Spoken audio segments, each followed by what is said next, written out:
sometimes I do this to students, I just go, "Bah!" And they would all jump up and they start giggling and they love it so much. So I read that book for 15 years, it was the Ego book. And then I had this year one class at a boys' school, and I was getting close to Christmas time, and I thought, what could I give the boys for Christmas? And maybe maybe a little dancing ball or something. I thought, no, maybe something a bit more personal. Maybe a story. Maybe because they love the Paul Jennings stories, but maybe I could write them a story. So this is what I mean by accident. It was meant to be a one-off. It really was. I wrote this one-off story, and I actually folded it up and put it inside the uncollectible, so they thought it was another Paul Jennings book. And I remember, again, strong memories. This is what writers do. We gather up all these little experiences. I remember holding the book and shaking like this because I was so nervous that what are they going to think of this story? Anyway, I read it and thought, okay, there's the test run. I think they liked it, so I thought, now I can give it to them for Christmas. But then I got an email that night from one of the parents, and she said, so dear Mr. Harris, what was the name of that story that you read the boys? Because my son really liked it. And that was very, very nice feedback, Georgie. But the cool thing was, I did reply, I explained and said, I actually wrote the story and just wanted to sort of test it out. And the lady said, can you send us a copy, because my son would love to read it again. So I flicked off a copy, and then about a week later, I get another email. She says, dear Mr. Harris, I don't know if you know what I do for a living, but I'm involved in the Children's Book Council of Australia, and this is a very good story. And so that is how it all started.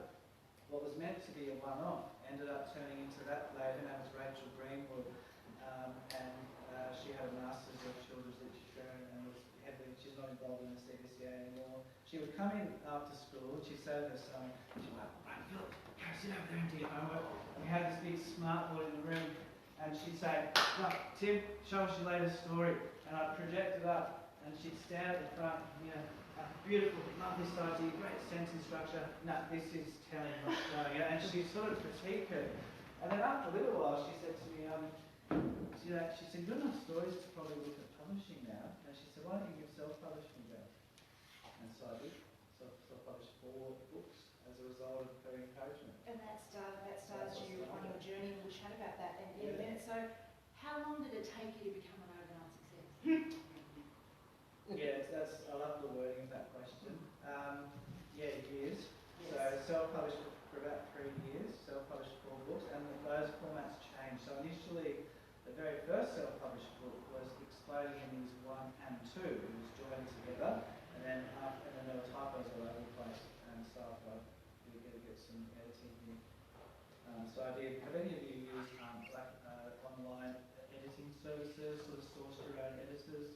So I did a website called, it used to be called Elancer, and now it's called Upworks. Are any of you familiar with Upworks? It's a really great website where you can put projects up there and then people will come and work with they'll bid for the project.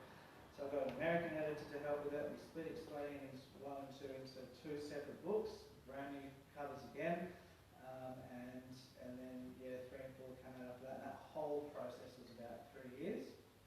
And then the overnight success part, of course, which doesn't happen, Exploding Endings ended up.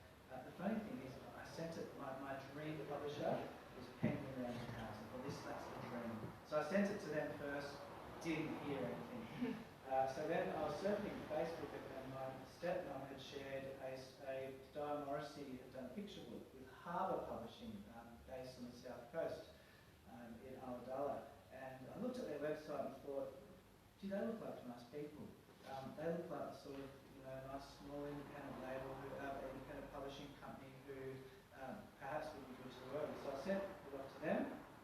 That was November 2014, and then on New Year's Eve I had a phone call. We've read your manuscript and we'd like to work with you. The ironic thing is, so that's about 5 years ago. Last week I just signed a deal with Penguin House. They're applying the right to Exploding Endings. It's come full circle, so my 10 titles will all be with PRH now. The sad thing about that though is that Harbour's actually winding down. They're going to cease publishing due to the tragedy they had in their family there. So that whole thing has taken 5 years for the first series to end up going to where I hoped it would go to start with. That's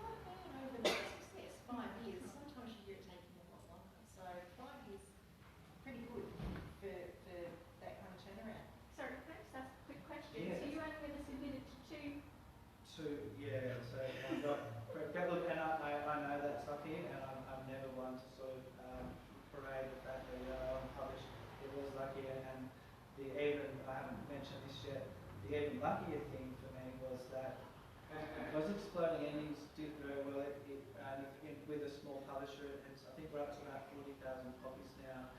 Penguin House actually sent me an email out of the blue, and they said, "Can you come and talk to us?" And I'll never forget that email. Because again, that was the dream, and I had no idea this email was coming, and that was the birth of Mr. Van Buckle's Remarkables. So again, I know it's very fortunate, and I'm very open to say that it's a lucky break, but sometimes you need a bit of luck. Absolutely. So, when you heard your own students, did you ever think when you started out when you had those... Could you speak up a bit, please? Sorry. Did you ever think when you had those initial chat sessions with your contact with the CBCA, did you think of getting an agent? What's the benefit of, getting an agent? Do people starting out need an agent? Yeah, so I did, is that okay? Can you hear?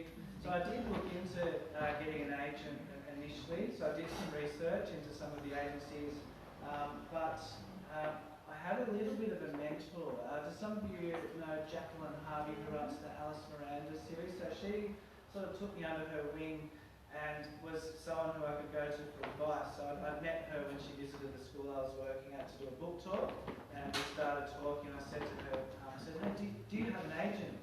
And she said, no, I've done it.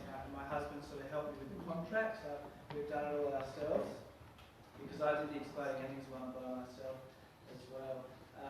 And so that was what I heard from her answer. It was only one author, but what I heard was, hey, you can sell it. She sold over 1 million books in Australia. That's a heck of a lot of books for Australia. So what I was hearing was, you don't need an agent to succeed. It can help with your international deals, but you don't need one. And so I've never had one for the books, but I do have agents for speaking events and that sort of thing. So you kind of been jack of all trades, so had to wear many hats, or I'll come back to that hat in a second. I'm not wearing that hat, though, No, Julie. okay. Actually, I do have another one. If you're interested at all, Tim, I have this one. Yeah, that's That's quite nice, big bright. name. Yes, okay. How did you go about marketing and selling your self-published books? Book trailers, things like that? No book trailers for self-published books. Okay. When they were traditionally published, yes, book trailers. So, are you guys writing children's fiction or for young adult? Hand up if you're going for kids, like primary school age, middle grade. Middle grade. Individuals, middle grade individuals. Excellent. Little kids, Okay. Because I just want to make sure I'm hitting the right. So, giving you hopefully something you can take away. School visits. That's where it's at for kids and workers in our country, is visiting schools. Because when you visit a school, you're chatting to your market. You're sharing the stories with your market. And that was when the first book was self-published. I then started asking my friends who were teachers at different schools, would you be interested in a free author visit? And so I did this. It's been up to a few months. We've almost sold 2,000 copies of the self-published version. So that's when I thought maybe now we can have a look at publishers, and then that's when the first two submissions happened. But school visits is really where it's at for kid-led authors in Australia. And there's so much opportunity out there as well to do it. What about festivals, libraries? Would you do chats there, or was it just mainly schools that you went in? For the self-publishing, Yes. just schools for the self-publishing, because I think for the bigger festivals, they were keen to see a publisher. Just with school visits, how do you know what to do there? Yeah. Is that, because to kind of say, go and do a school visit, Yes. but where did you find out how to do what to do on a school visit? Good question. Probably, and I had this inside sort of advantage of watching authors come to speak to my students. So I started taking notes actually when they came in. And what I noticed was very visual. So a lot of authors would have a slideshow with some pictures, some videos. They would share the process of the writing, share where the ideas came from. They would usually try and loosen the kids up, not always, but with some fun activities such as, hey, how about you, if it was an illustrator, how about you, little Johnny, come and draw your best elephant, or whatever, and all of a sudden they're giggling and they're enjoying it. Reading, giving them a reading from it. And so all of this, and I found it probably took about 20 or 30 schools before you kind of work out your groove, you work out what really works best in terms school visits really was where it was at, and then once that happened and the numbers, the books started ticking over, then it became a bit more serious as opposed to just doing it for fun. Okay, thanks, Tim. So you've been both sides of the fence. You've self-published and you've been traditionally published. Do you have any advice for the audience on do's and don'ts of self-publishing books? Yeah, I wrote a little list down for this one. I just want to make sure, can you hear it back still okay? Great. So Most of the time. do's All for of the self-publishing. I put down such small writing. Networking is important.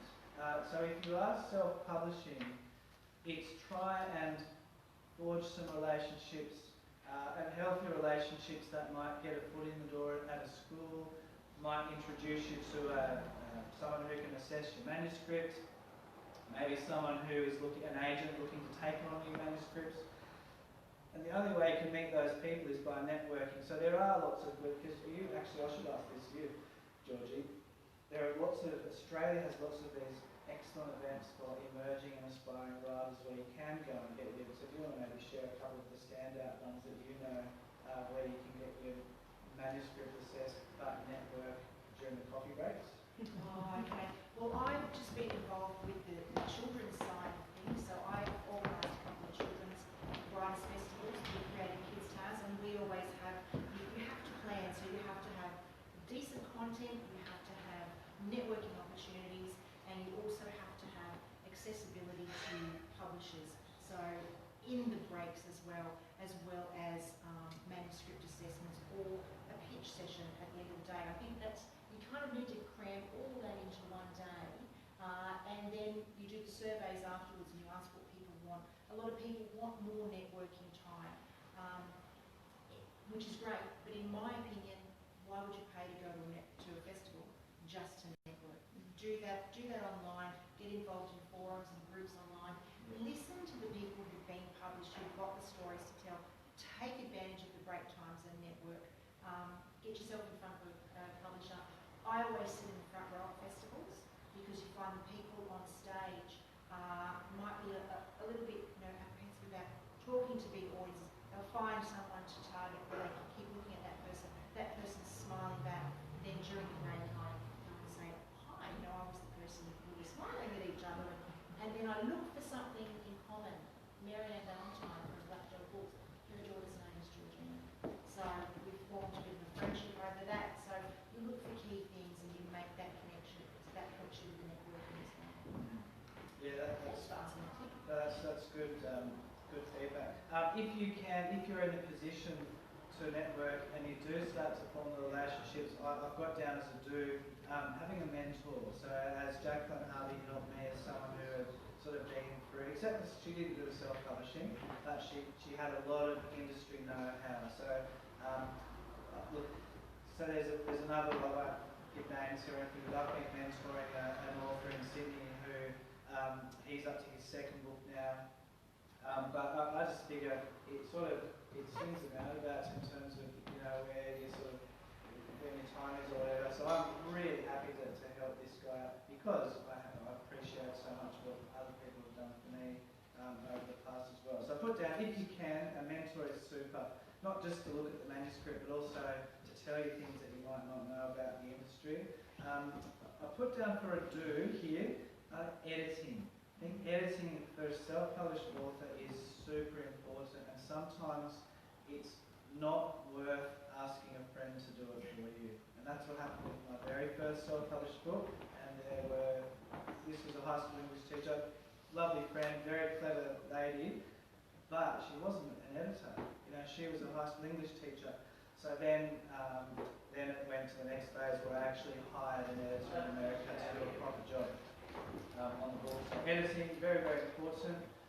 Social media, which can be scary for some people. The most common platforms for writers, emerging writers, self-published authors, Twitter, Instagram, Facebook. I used to have all three, but I've actually dropped off Twitter because I have no idea how to use it. And I figured, why waste my time? I'd be better off doing the odd photo on Instagram and posting on Facebook. And the last one is research in terms of who's going to print your book, who's going to edit your book, if you want help getting the design, the internal pages, who's going to help you do all that. It definitely pays to do some research. Do you want to do a couple of don'ts as well? Yeah, absolutely. Yeah, so a big don't is buy my book, buy my book, buy my book, which is very, very tempting to do. It's sort of maybe just letting people know that there's a book available is the best way, or visit schools and then say buy my book to the kids. Can I just jump in there? Yeah. I've seen on social media people who are promoting their book, whether it's traditionally or self-published. A conversation will start on social media totally unrelated to their book. They will swing the conversation around so they're talking about their book. Don't do that. It's a big turn. Big turn. Sorry, Tim. Yeah, that's okay. And then the last don't was, and this is so tempting to do, and I know because I've made this mistake myself, don't publish too quickly. Just because the manuscript is finished doesn't need to come out next week. It is worth just biding your time and making sure you're really happy with that end result, whether or not you're seeking traditional publishing or self-publishing. And I would say don't rush it. That was sort of my strongest don't. And do be enthusiastic, because it's a story, isn't it? It's a story that people are going to hear, and you can be enthusiastic, and that's going to sell a book without you saying buy my book. So there's a big difference between the two.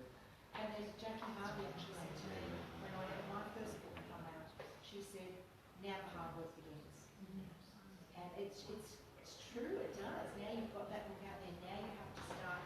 It's like a business. You have to write the book, get the book out there, get all the work beforehand, the editing, the book design, the layout, all that. Then it gets out there, then you've got to go out there and promote.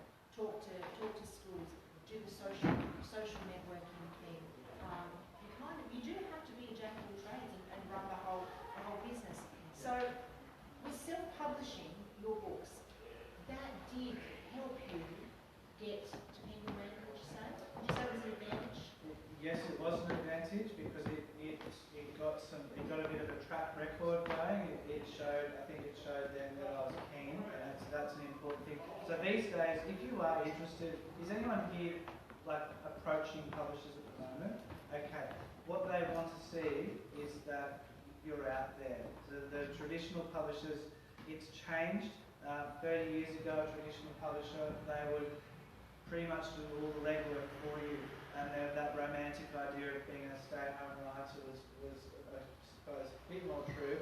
These days, they want to see you out there visiting schools or doing book signings or that kind of thing. And that, in the end, I found out that's why they actually approached me, because I have been visiting so many schools. They thought, there's a salesman. But that's true, because at the end of the day, it's about numbers on a sheet, which sucks. But that's the truth of the industry. Because it's a business to them. Yeah. Your books are your babies, and you bleed on the pages to write those books. Yeah. But to them, it's a business. Can they sell you? Can they not? And the first thing they do, publishers are told the first thing they do now is they Google your name. And with that said, my publisher had found an illustrator for my book. It was a first-time illustrator, and she signed the contract. Then she started getting on social media, just talking in a private setting. However, her account wasn't private, and she started talking about some questionable things for adults, and the publisher noticed that and didn't want any of those kind of skeletons coming out of the closet to do with children's books, so they tore up the contract. So just be careful what you put. The minute you start sending to publishers, you've got an online profile, be extremely careful what you talk about, because it will affect any future contracts. Can authors make a full-time living out of being a writer? It's possible. It is possible. It's hard, but it's possible. And again, I know it's been a bit of a lucky run, but I've managed to support a wife and 4 kids in Sydney, which is obviously a very expensive place, almost 100% from writing. I mean, the part that makes up the rest of the income that's not strictly to do with writing is actually, well, it's the teaching of writing. So I'll teach twice a week, I have 2 hours of classes where I teach a small group of kids. The rest is from the books, and I've actually broken it down. In fact, if you are taking notes, you might find this helpful just in terms of how, like, the business side, where my thing go. So I've broken it down into, there's different ways to sort of create income streams. So the first one, and the most obvious one, is your royalties. Now that will include an advance from a publisher. So if you sign a contract, so hypothetical, that 18 months ago I signed a 3-book deal for Toffel Towers, so that then you'll get an advance, which is just your payment on the publication. Usually an advance is split into 3. You get it on the signature, you get a third. Once you've sent your manuscript in and they're happy, you get a third, and then the best one of all is the day it comes out, you get a third. That's a cool one, it's like, oh, don't have to think about it anymore in terms of the actual writing. So that's split into 3. Then if your book sells enough copies to make up the advance, then you start getting additional royalties after that. Sometimes it's worth taking a smaller advance because it means you have more chance of getting royalties after the fact. Are you familiar with ELRPLR? One, yes. Anyone? Does anyone know? Okay, this is a big one for Australian authors. ELR stands for Educational Lending Rights. Oh, thank you. Perfect, there we go. ELR stands for Educational Lending Rights, and the P is Public Lending Rights, in other words, a public library. Now, if your book is on shelves in Australia, the government actually has, I think last year was it $14 million or something, Georgie? It was about $14 or $15 million, and every year that allocation gets split between the authors with books on shelves, public libraries and school libraries. Now this is an annual payment where for some authors, and I've chatted to some authors who their annual payment is upwards of $30,000 just for having books on shelves. I think if you men Fox, you're looking at a whole lot more. Yeah, jolly men. That's a big one. Now I was talking about the importance of a mentor. I didn't know that until Jacqueline Harvey said to me, have you signed up for ELRPLR? And I said, huh? And then she explained it all. That's a big one. If you haven't, write it down. And self-published still counts. All you need is an ISBN for your self-published book and away you go. So, royalties, ELRPLR. I was chatting to Tristan Banks, and he was telling me that he actually set up a store on his website to sell books, and a lot of publishers will actually let you buy your own books at a big discount. You never want to buy too many because you don't want them sitting in your garage. So I decided to do the same. I added a store because occasionally you might do something, visit a school, and the kids might, oh, I really want that book, but oh, there's no bookseller here, or our local bookshop is too far away and we're really busy. So mum and dad might jump online and pick up the book. We've gone 1, 2. 1, 2, yep. Okay, sorry. Yeah, that's a really good one, and it's actually not too hard to do that. You just need, there's so many people with great web skills who can help with that. And then the fourth one under that category, so we have royalties, we have ELR, we have your own book sales, and international deals is how, and this is, I probably couldn't be full-time without these, and that's when all they do is take your existing manuscript and then it's translated or changed to an American audience or whatever it is. Thank you. Here we go, test. Okay, great. Well, that's a nice clear one. Those 4 I put all together under one, and that's for, yeah, so that's still probably not going to be able to live on. So then how's the other income streamed? Speaking, how would you call them? Speaking, what's the word I'm looking for, Georgie? Events or whatever. And I put that one separate to schools. School visits are good. And yeah, so some of my author friends would make most of their income from visiting schools, and it's getting hard to read that one down there. Library events as well. Public libraries will pay to have you do workshops. And then and the last one I put down, this is just for me, it's different for you, depending on what your original skill set is, but you can sort of part-time work on the side as well. So it means that there's a lot going on in your head, a lot of things to juggle, but it is possible. And the authors who I've sort of chatted to at festivals, you know, this is essentially what they're doing. It's hitting the road, doing lots of speaking, and then trying to create as many different little streams as you can to make it work full time. Is it possible? Yes, it is possible, but it usually takes a few years to make it happen. So would you say, thanks Tim, an average day for you, or how much time do you actually spend writing versus out there marketing yourself, school visits, speaking engagements, if that's where the majority of the income is coming from? I used to have this lovely vision of, you get to sit at home in your lovely office for 364 days of the year, except for Christmas when you have lunch with your family, and just write. But of course, we've already said that's not the case, is it? An average day for me would be, look, I'll give you a breakdown with some numbers. So last year, 365 days in a year, 100 of those days were at schools, so all around Australia, mostly Sydney and Melbourne and Brisbane. So that's left 265 days. I try not to work weekends so I can play cricket with Lawson or do whatever I need to do, so that's taking out another 100 days. So now we're down to about 165 days of writing time left in the year. Admin takes an age because every time there's an event or you visit a school, you have to talk to someone, you have to work out the IT, you have to work out where you're going to park.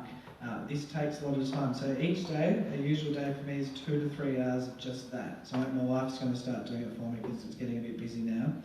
Which doesn't leave a lot of time for writing. So we're probably down to less than 100 days now. You've got to really be disciplined when you get those days at home. Usually, personally, so my books are about 30,000 words, 25 to 30,000 words. 3 months, Monday to Friday, is a good amount of time.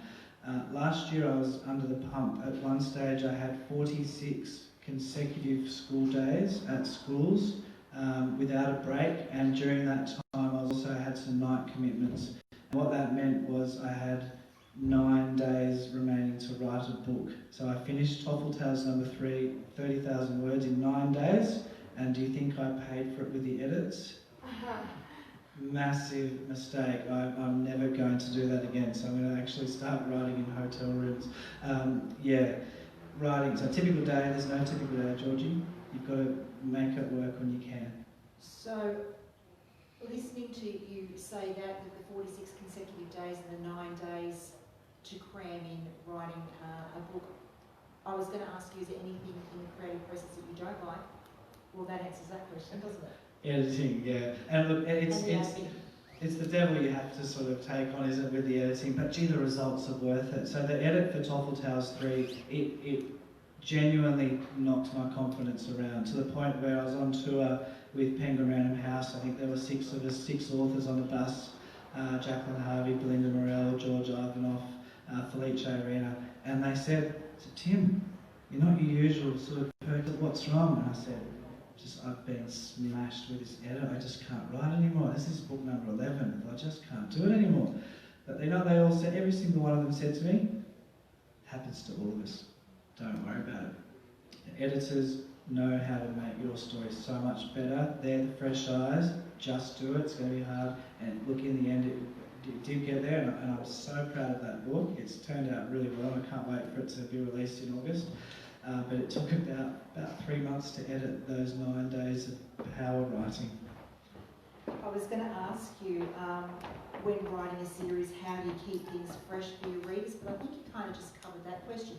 So you leave it up to the editor. They can fix it all, Georgie. Look, how do you keep it fresh? I think if you're anyone here doing series or planning a series, so I think to keep it fresh is to keep the characters growing. So looking at the big picture of the series, and then within each book, having those characters grow just a little bit, that's a good way to really keep it fresh. certainly works for me. Are you a plotter or a pantster? Do you have a big board at home with post-it notes to keep track of all your characters and where they're going and throughout your series? I'd love to find out, hand up if you are a plotter. Plotters here? Yep, hand up. A pantser, so you're sort of writing where it takes you. Okay, I'm a plotter. I have to know exactly what's going to happen. Writing humour, though, can be a little bit tricky if you plot too much. So what I try to do is plot the main story, and I always know the ending. I have to know the end before I start. But by planning a skeleton, it allows the fleshy bits to hold the humour. But if I don't have the skeleton, those fleshy bits will probably get lost. So I find that plotting helps, because when I hit the second draft, because the plot's already there, then it can be coloured in with these. The dialogue might change, some recurring humour might slot in, and that's always the best fun, is that second draft. So we've now got secrets to your winning formula. We're all going to go on. Right, a winning series. I'm mindful that we're almost out of time, unfortunately, so I've got some just for fun questions here. Now, these are quick answers, Tim. I don't want you to think too hard. Firstly, what's with the hat? Right. Does it hold your writing superpowers? Deva Bella. She writes great books. She always wears red, and I found this out. Oh, she always wears red, and I found out it was a bit of a thing. It was just her thing. So I just, one day walking out the door, I literally grabbed a hat, and then sort of started wearing it all day. I don't wear it all the time now, but about 90% of the things I wear. And when I go into schools, the kids will say, like, oh, that's Tim Harris, he's got the hat on. So it's just a little thing. So I've actually borrowed from you. I've got a hat, but look, my red folder, inspired by Deva Bella. Hey, there you go. I saw that. I thought, Deb has red. I've got to get a red folder. People will notice me if I have a red folder. Here it is on the floor. Okay. All right. If you could visit the past or the future, where would you go? Oh, 1979 to see Supertramp play on their world tour. That 100% in the past. All right. If you wrote a book about yourself, what would you call it? I actually don't know. Come on. Well, Don't you look at these questions, yeah, I know. Tim? I did say that one. I thought I'm sure I'll think of something quickly. Tim and Autoboy. It's so boring. All right. You come back to that one. Next interview. All right. Would you rather be in a room full of snakes or spiders, and why? Don't like them both, but spiders, you might take a few out. I'll go for the spiders and then stomp really hard. I was actually bitten by a redback as a child. You know? Yeah, and survive to tell the tale. I did, yeah. And that same year I won my first writing competition. I was 8. Okay, that's nice. That's your secret to writing this good. Venom. What do you do to celebrate after you've hit send on that manuscript? Don't celebrate the send, but do celebrate the publication day. My wife, she's such a champion. Every time a book is released, so this is our celebration, Georgie, she works out the colour of the book cover, and then she goes and buys all these treats that are the same colour. So if it's an orange book, there might be like a Mersey Valley ploughman's cheese and an orange box crackers and a bottle of wine with an orange label and stuff like that. So we do have a little thing in our house, a colour-coded book celebration. That's very on Wiggles marketing there, the colour coding. All right, last question for you in the fun section. What's the funniest thing a child has said to you during one of your presentations? Yeah, so I did have my fly undone in a big session once, and it was funny because it was delivered so sweetly. And I was standing in front of the projector, and a little girl came and tugged on my shirt. She stood up without her teacher's permission and said, "Just want to let you know that your fly's undone."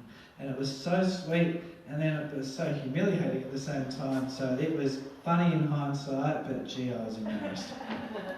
Did you get it done up without, alerting the How do you do it? You just have to literally turn around and do it as quick as you can. If you had to start all over again, would you take the same road? Would you go down the self-publishing road first? I would, because it seemed to work.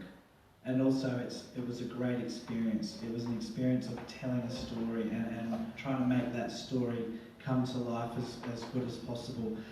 So yes, in fact, I am an advocate for self-publishing, even though I'm now on the traditional path, and I will always encourage, if I meet self-published authors, I always take interest in their work, and we have a lot of self-published books at our house from other authors, so we support self-published authors too. All right, what advice would you give to anyone trying to catch the eye of the publisher? I think that list of do's is probably a good way to catch the eye of the publisher, is to try and make yourself visible without being over the top, but just being out there and promoting your work, being enthusiastic and being a good person. Publishers, they like to work with people who they know are a safe sort of bet, and so being a good person makes a difference. Thank you, Tim. Finally, what excites you about the children's writing industry, about the future of the children's writing industry, sorry?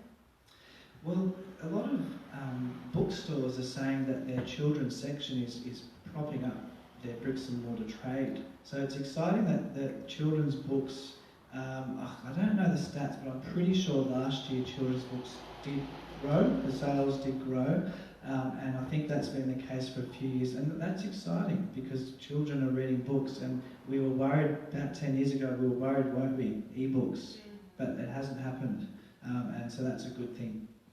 Excellent. All right, now this card is for everyone in the audience. It's question time. Does anyone have any questions for Tim? Don't be shy. So with your school visits, do you pitch mainly to the entire school or do you do more classwork? Great question. So Booked Out Speakers Agency, they're in Melbourne, and when I joined up with them, they suggested have a range of things you can talk about. So some of my sessions will be pitched at Year 3 and 4, some will be pitched at 5 and 6, some will be, I don't do high school as much anymore because it makes me very nervous, and I try not to do really little kids because they just don't get my content, and I don't have any picture books. If I did, I would. In fact, I'm hoping to get a picture book deal at the moment. I've got a couple of ideas, and if I do, I'll go straight to K1 too. So having a few different sessions up your sleeve, and you're still allowed to, of course, do some of the same content for different groups, but having some different sessions available allows more opportunity. But I would definitely say if it makes you too uncomfortable, I'd just be, I don't know, it depends what your personality is like, but I find high school now, I do like 1% of my visits will be high school now. I just can't do it. Is that a particular year in high school? Is that 7 to 12, or is that Yeah. just the young ones? No, that's look. I'll do 7 and 8. Like not too uncomfortable. It's because the content. Because my books are pitched at 8 to 12-year-olds. So once you sort of hit 14, 15, they don't want to hear about it. They'd rather. So my sessions for those age groups now, we talk about creativity, and I share more of my music story with them than I do the actual book story. Any other questions? So with your Mr. Van Buckle series, it kind of changed tense between third person, not tense, but like it went between third person narrator and first person narrator, which I love. Can I just say how much I love like the differences in the fact that short stories were woven through the series, but then in Topple Towers you've just gone third person. Is that because publishers are more about the one character kind of being the protagonist as opposed to, I guess, with Mr. Van Buckle, everyone kind of had a place in being the protagonist? It's very observant of you. It wasn't so much to do with the publisher as to do with the story. So for Mr. Van Buckle's Remarkables, there was a lot of maths involved in mapping out the series. So we had 15 students in the class, his class, and the idea was always to let them each tell their story. But we were going at 4 stories a book, so 4, 4, 4, and anything maybe 3, but we brought in a new character in the last one to make it work. So that was all down to formula in terms of the numbers to make it work. Then for Topple Towers, it just seemed more of a continuous story, but we did put in the conversations and the little picture sections to break it up, and that just, I think, has become more of a stylistic thing that I quite enjoy doing. But also, it was a real challenge for Topple Towers because I'd never written 100% in third person, and so I did find that first draft pretty challenging because I was so used to first person present tense. But hey, it's great to stretch yourself as a writer, and now I've enjoyed that experience. And so I've actually pitched about 15 ideas recently, but they're all different again, just to try and stretch myself as a writer. Yeah. Do you find as well that, I guess, because you've gone from exploding endings, which were short stories, is there much of a market for that within traditional publishing, or are they more like, no, we want it to be a novel, we want it to be a novel, we want it to be a novel? Yeah, I think I've noticed, I don't know if you agree with me, Georgie, I think publishers are okay to do short stories if there's a bit of a track record. So look at Morris Gleitzman, talk about a track record. So he's had the short story compilations recently come out. I think for a first book they'd be reluctant, and I think now they've only just got the rights to Exploding Endings, but that's now on the back of Bambuckle and Toffel Towers. So I think they would probably prefer either series ideas or standalone novel ideas as opposed to compilations of short stories.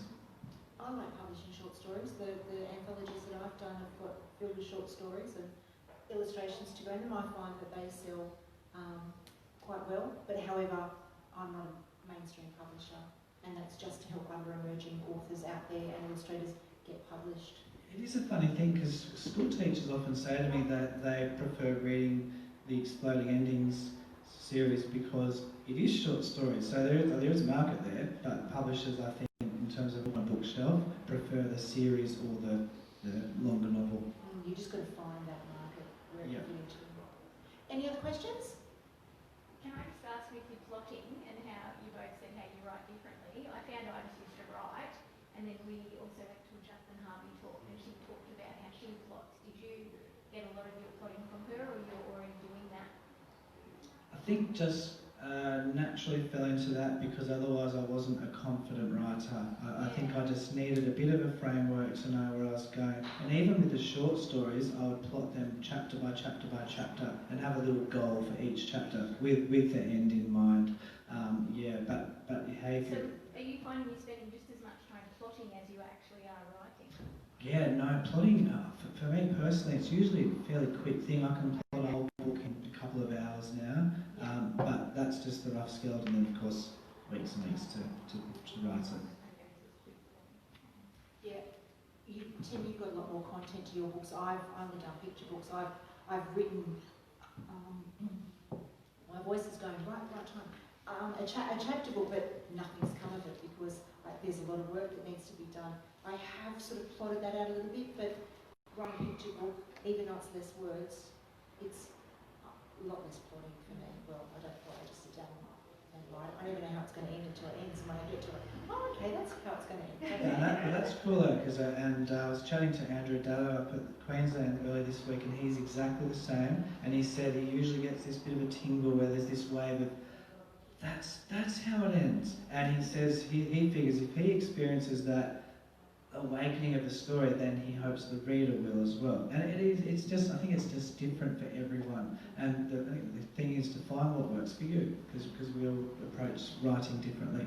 Yeah, I find I make probably one little page of ideas, and I can get ideas anywhere. I actually have a waterproof notepad in my shower and a pencil. Because that's the only time I can get away from the kids and it's quiet. And that's when my ideas come to me, because my characters, when I tell this to people, I say my characters talk to me and I write down what they're saying. People just sort of, look at me on the street and then cross the road. So Does it ever turn into your shopping list, Georgie? No, Best actually it place hasn't. for a No, shopping list. my notepad is purely, the one in the shower, because they're very expensive, is purely for ideas. My kids will write things down on there, unrelated to my book, but the actual pencil has a rubber on it, so I can just rub them out, which is really great. Andy. Any final questions? No? Tim, I think you are going to be, are you in the bookstore next door I think so. signing books? Yeah. You can pick up some of Tim's books there. Thank you very much, Tim Harris, for speaking today, our keynote speaker at the IF Maitland Indie Festival. And thank you everyone for being a great audience. Please help me thank him.